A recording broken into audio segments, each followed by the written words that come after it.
எல்லாருக்கும் வணக்கங்க. உங்கள் எல்லாரையும் 666 மந்த்ரா யூடியூப் சேனல் வாயிலாக மறுபடியும் சந்திக்கிறதுல எனக்கு ரொம்ப சந்தோஷம். தொடர்ந்து ஆன்மீகம் சார்ந்த தகவல்களை உங்களோட நான் ஷேர் பண்ணிக்கிட்டு இருக்கிறேன். நிறைய நண்பர்கள் உங்களுடைய ஆதரவை தொடர்ந்து கொடுத்து கொண்டிருக்கீங்க. ரொம்ப சந்தோஷம். அந்த வகையில் இன்னைக்கு இந்த வீடியோ பதிவில் நாம் என்ன தகவலை பற்றி பார்க்க போகிறோம் அப்படின்னா, வசிய மருந்து செய்முறை. இந்த வசிய மருந்து செய்முறை முழுக்க நன்மைக்காக மட்டுமே. ஏன்னா நிறைய நண்பர்கள் இதை தீய நோக்கத்தில் பயன்படுத்தலான்னு நினைக்கும் பொழுது அவர்களுக்கு ஒரு எச்சரிக்கை மணியாக நான் முன்னாடியே சொல்லிடுறேன். இதை தீயதுக்கு பயன்படுத்தக்கூடாது, பயன்படுத்தினாலும் பலிதமாகாது. இதை எப்படியெல்லாம் பிரயோகம் பண்ணலாம்? ஃபஸ்ட்டு வசியம்னா என்னன்னு தெரிஞ்சுக்கோங்க. வசியம் என்பது நம்மீது மற்றவர்களுக்கு ஒரு ஈர்ப்பினை ஏற்படுத்துறது வசியம்னு அர்த்தம். இது சில பேர் தவறாக புரிஞ்சுக்கிட்டு நாம் சொல்கிறதெல்லாம் அவங்க கேட்பாங்க, நில்லுனா நிற்பாங்க, உட்காருனா உட்காருவாங்க அப்படின்லாம் சொல்லுவாங்க. அதுக்கு அர்த்தம் அப்படி இல்லை. அப்படி பார்த்தா எல்லாரையும் வசியம் பண்ணி நிறைய காரியங்களை சாதிக்கலாம். வசியம் என்பது நீங்கள் என்னதான் அவங்க மேலே ஒரு பேட் இம்ப்ரெஷனை புகுத்த நினச்சாலும் கூட, அந்த வசியம் ஏற்பட்ட நபர் யார் மூலமாக அந்த வசியம் வைக்கப்பட்டதோ அவர்களின் மீது ஒரு ஈர்ப்போடே இருப்பாங்க. இன்னும் சொல்லப்போனால் கணவன் மனைவி இருக்காங்க, மனைவி கணவன் மேலே பாசமாக இருக்காங்க, கணவன் மனைவி மேலே பாசமாக இருக்காங்க, அது ஒரு விதமான வசியம். ஒரு தாய் இருக்காங்க, அந்த தாய் பிள்ளைகள் மேலே பாசமாக இருக்காங்க, அது ஒரு விதமான வசியம். இதெல்லாம் இயற்கையான வசியங்கள். சிலருக்கு நாய்கள்னால் ரொம்ப பிடிக்கும், அது ஒரு விதமான வசியம். இது இயற்கையானது. இதே செயற்கையாக நீங்கள் ஒருத்தர் மேலே அந்த வசியத்தை ஏற்படுத்தும் பொழுது அதில் இந்த மாந்திரீகத்தில் மருந்துகள், மைகள், தகடுகள் இதெல்லாம் வருது. இதை மனிதர்களுக்கு மட்டும்தான் பயன்படுத்த முடியுமா அப்படின்னு கேட்டால் அப்படி இல்லை. தொழில் விஷயம் பண்ணலாம், மிருகங்களை விஷயம் பண்ணலாம், தெய்வங்களை விஷயம் பண்ணலாம், தாவரங்களை விஷயம் பண்ணலாம். அது செடி கொடி சில பேர் இந்த மூலிகைகளை எடுக்க முற்படும் பொழுது அவங்களுக்கு அந்த மூலிகையே தட்டுப்படாது. அப்படி தட்டுப்படாமல் இருக்கும் பொழுது தனத்தா தேவி அப்படின்ட்டு ஒரு தேவி இருக்காங்க, அது ஒரு யக்ஷினி. அந்த தனத்தா யக்ஷினியை வசியம் பண்ணி வச்சுட்டாங்கன்னா மூலிகை டக்குன்னு கண்ணுக்கு தென்படும். இந்த மாதிரி நிறைய வழிகளில் இந்த வசியம் என்பது நிகழ்த்தலாம். இப்போ இந்த வீடியோவில் நான் சொல்லக்கூடியது ராஜவசிய முறை. வசியங்களில் முதன்மையாக இருக்கக்கூடியது ராஜவசியம். அது என்னங்க ராஜவசியம் அப்படின்னு கேட்டால், ஒரு நாட்டின் ராஜா என்பவன் கடவுளுக்கு ஒப்பானவன். அவனுக்கு கட்டுப்பட்டு தான் எல்லாருமே இருப்பாங்க. அந்த ஊர் மக்கள் எல்லாம் ராஜாவிற்கு கட்டுப்பட்டவர்களாக இருப்பாங்க. அந்த ராஜாவுக்கு எல்லா விதமான சுகபோகங்களும் கிடைக்கும். ஆட்சி, அதிகாரம், பணம், பதவி, புகழ், பெருமை எல்லாமே ராஜாவுக்கு கிடைக்கும் இல்லையா?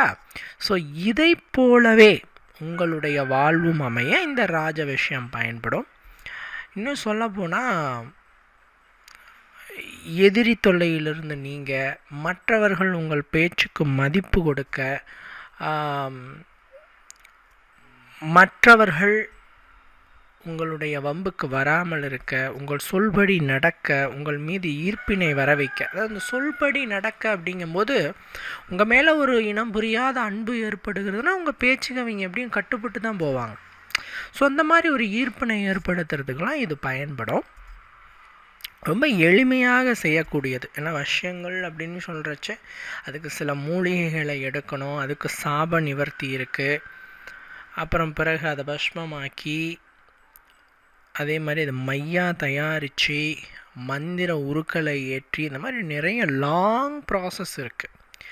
இத்தனை ப்ராசஸையும் பண்ணி அதை விஷய மருந்தாக மாற்றி பயன்படுத்துறதுங்கிறது ரொம்ப ஒரு கடினமான செயல். இன்றைக்கி இருக்கிற சூழ்நிலைக்கு அது மிகவும் கடினமான செயல். அப்படிங்கிறதுனால பாமரரும் பயன்படுத்தக்கூடிய ஒரு எளிமையான விஷயத்தை நான் சொல்லித்தரேன். எளிமையான விஷய மருந்து தயார் பண்ணுறதை நான் சொல்லித்தரேன். சரிங்களா?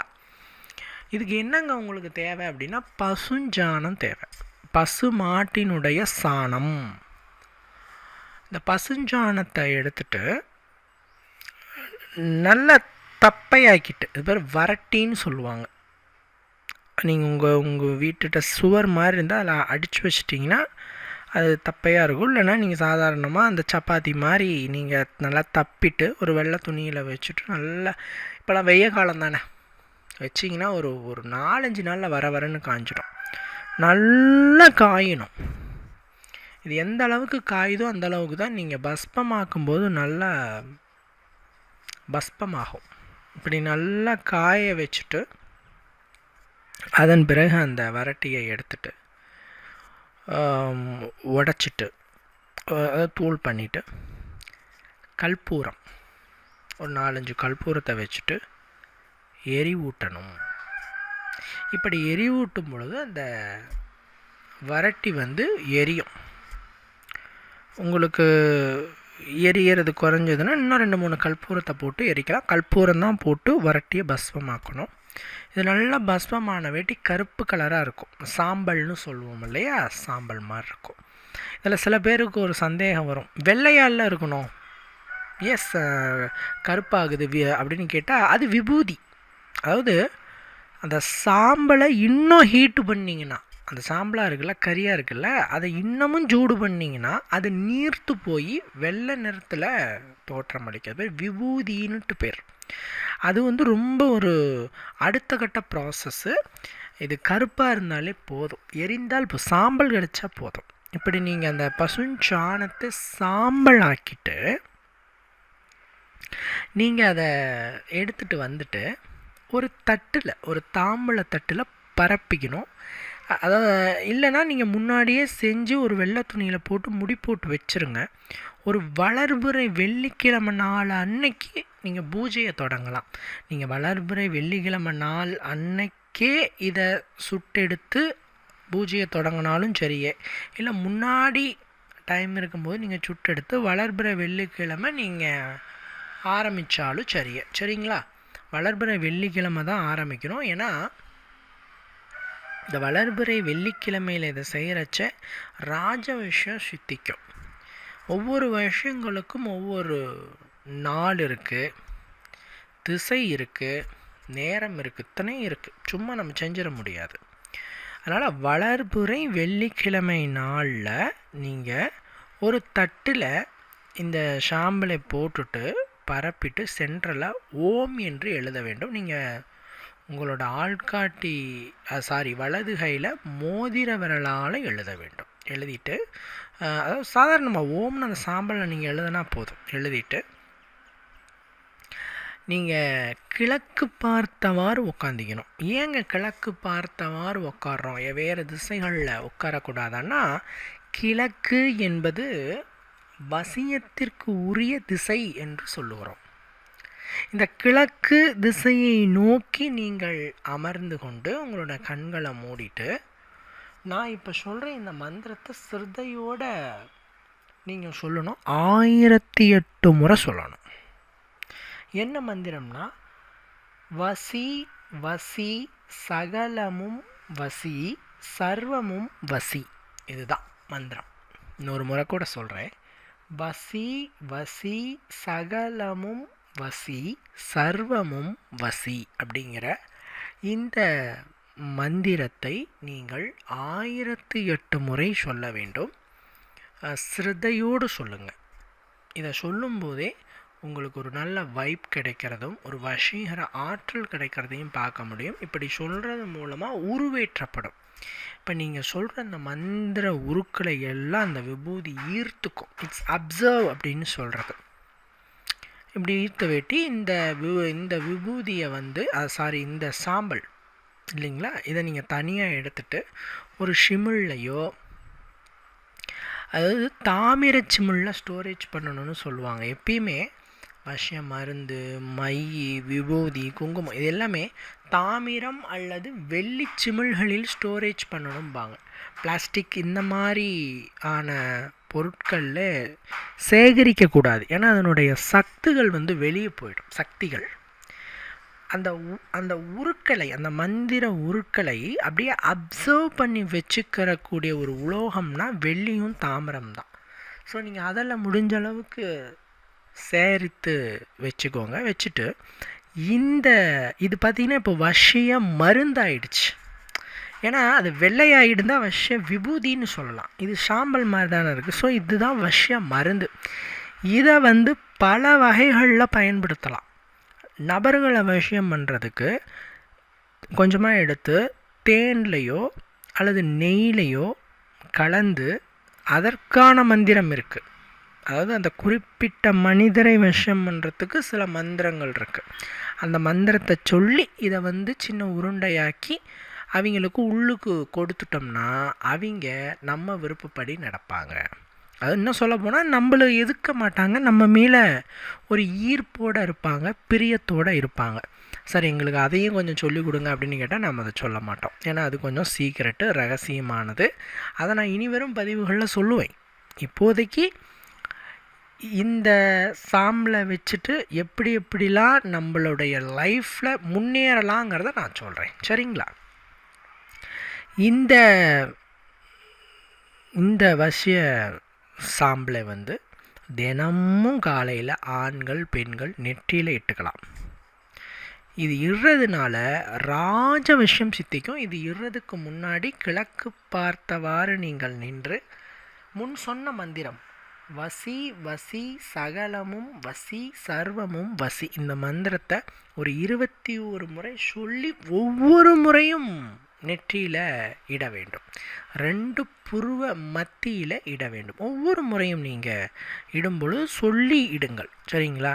ஏன்னா நான் ஒரு தாட்டி சொல்லி உருவேற்றிட்டேன், இதுக்கு மேலே நாம் சொல்ல தேவையில்லை அப்படின்னு நினைக்க வேண்டாம். ஒவ்வொரு முறை நீங்கள் இதை நெற்றியில் இடும்போதும் சொல்லி நெற்றியில் இடுங்க. சரிங்களா? இப்படி இடுவதின் மூலமாக நான் முன்னாடி சொன்ன மாதிரி ராஜவசியம் சித்திக்கும். இந்த ராஜவசியம் சித்திக்கிறதுனால தொழில் வளர்ச்சி ஏற்படும்.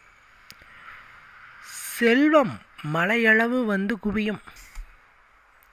பதவி, புகழ், அதிகாரம் அனைத்தும் கிடைக்கும். நான் முன்னாடி சொன்னேன் இல்லையா, ஒரு ராஜாவிற்கு கிடைக்கக்கூடிய அத்தனை விதமான நன்மைகளும் அனுகூலங்களும் அதிர்ஷ்டங்களும் உங்களை வந்து அடையும் என்பதிலே எந்த விதமான ஐயமுமே கிடையாது. சரிங்களா?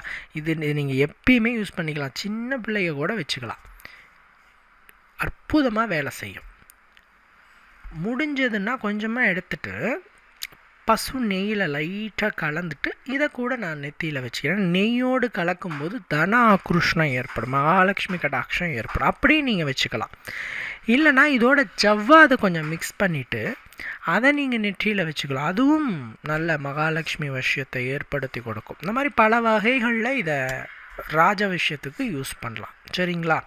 வெறுமனே வச்சாலும் வைக்கலாம், ஜவ்வாதோடு கலந்து வச்சாலும் வைக்கலாம், பசு நெய்யில் கொஞ்சம் குழச்சி வச்சாலும் வைக்கலாம். அற்புதமான நன்மைகளை உங்களுக்கு கொடுக்கக்கூடியதாக இந்த ஒரு மை அல்லது வசிய மருந்து அல்லது வசிய சாம்பல் என்ன பேரில் வேணாலும் நீங்கள் சொல்லலாம், நன்மைகளை ஏற்படுத்தி கொடுக்கும். இதை நீங்கள் இடும் பொழுதே உங்களுக்கு மற்றவர்கள் உங்கள் முன்னாடி நின்று வாய் துடுக்கா பேசுறதுக்கே பயப்படுவாங்க.